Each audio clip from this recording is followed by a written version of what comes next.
Have you ever wondered how it all began?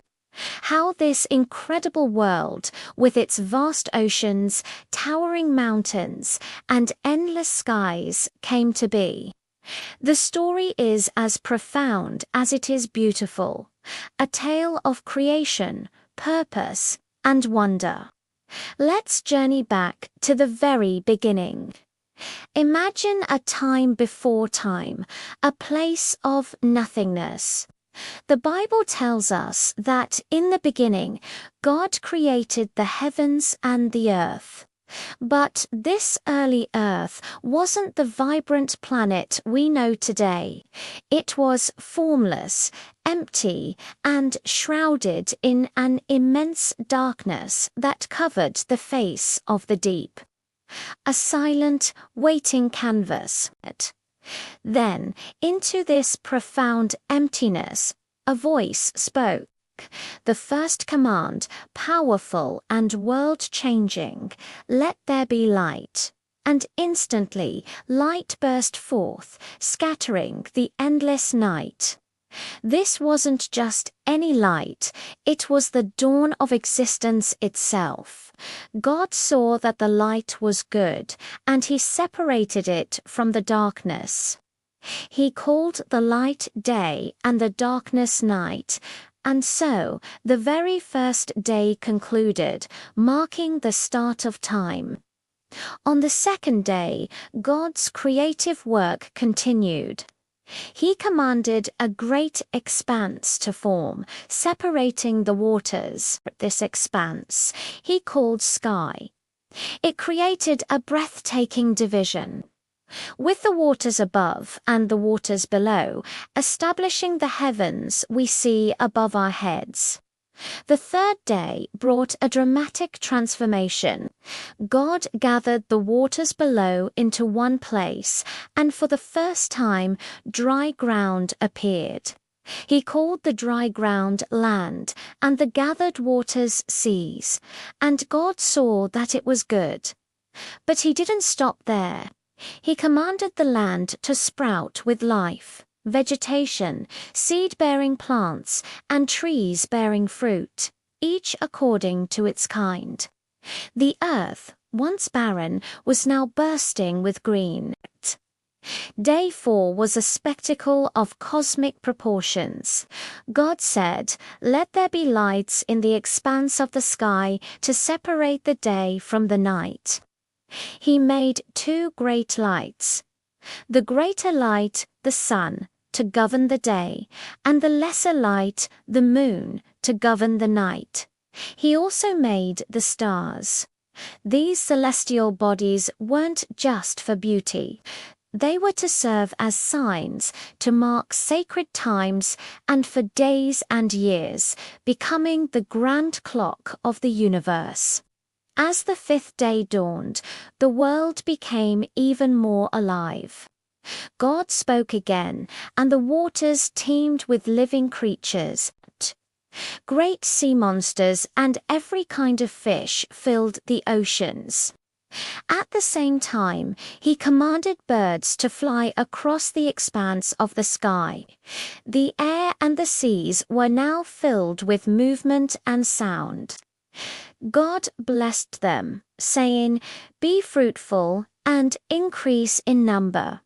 On the sixth day, the land received its inhabitants. God created all sorts of creatures to live on the earth, livestock, creeping things, and wild animals, each according to its kind. The world was now a bustling, thriving ecosystem, but the pinnacle of creation was yet to come.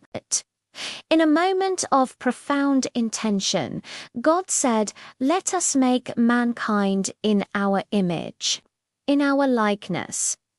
So, God created human beings in his own image.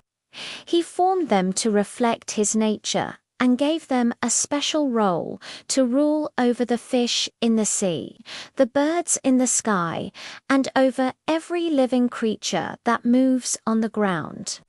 He entrusted them with the care of his magnificent creation.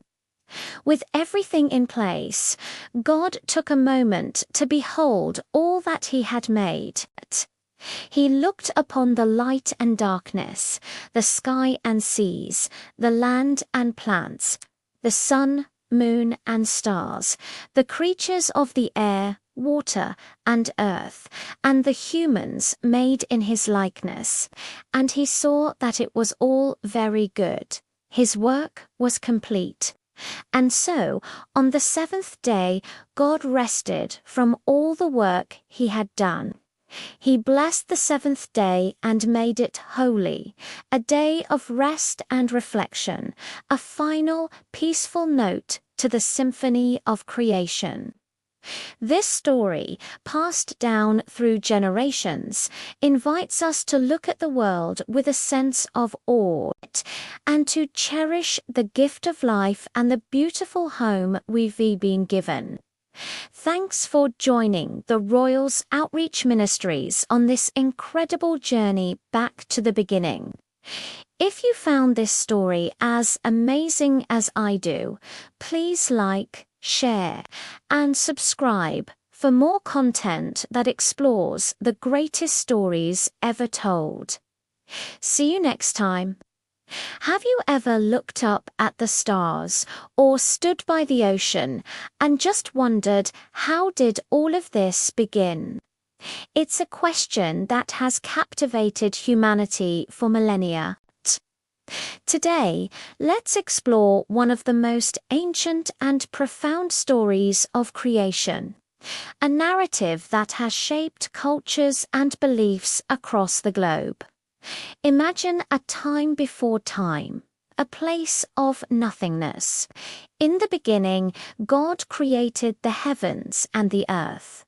But this early earth wasn't the vibrant world we know. It was without form and void. A deep, silent darkness covered everything.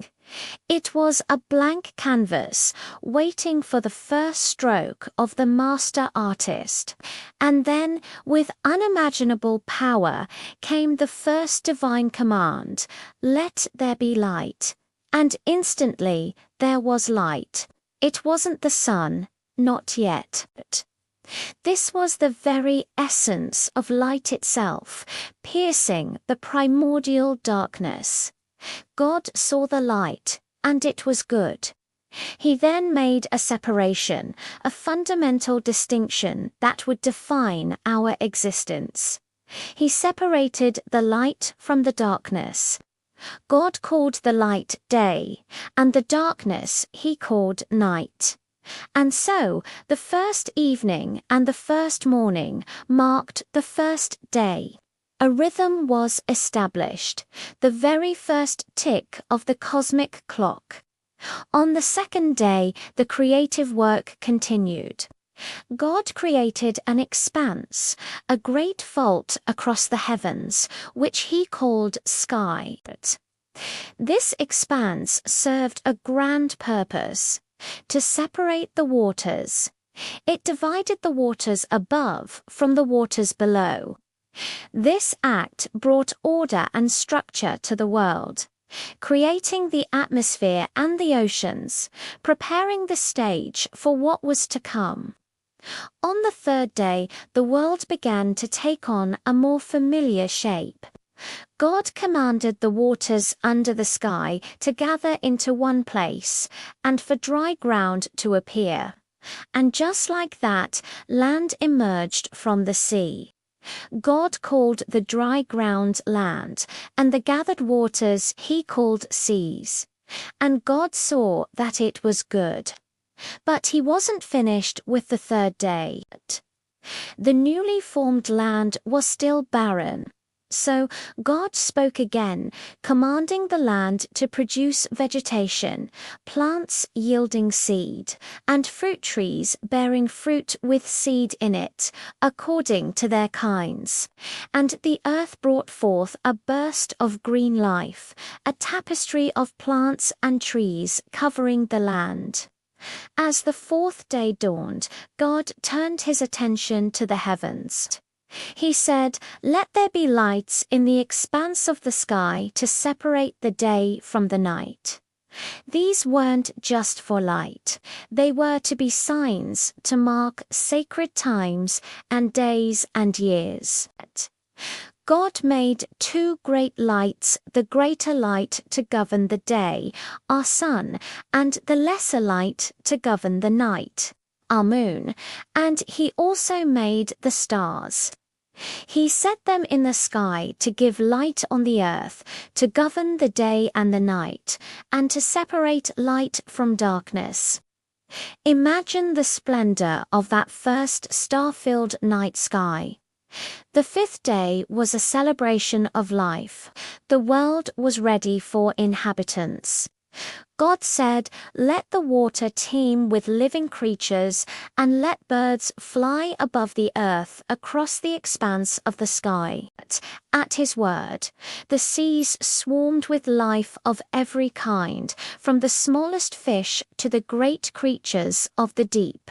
And in the sky, birds of every wing soared and sang. God blessed them, saying, "Be fruitful, and increase in number, and fill the water in the seas, and let the birds increase on the earth." The world was now alive with movement and sound. On the sixth day, God's creative energy focused on the land.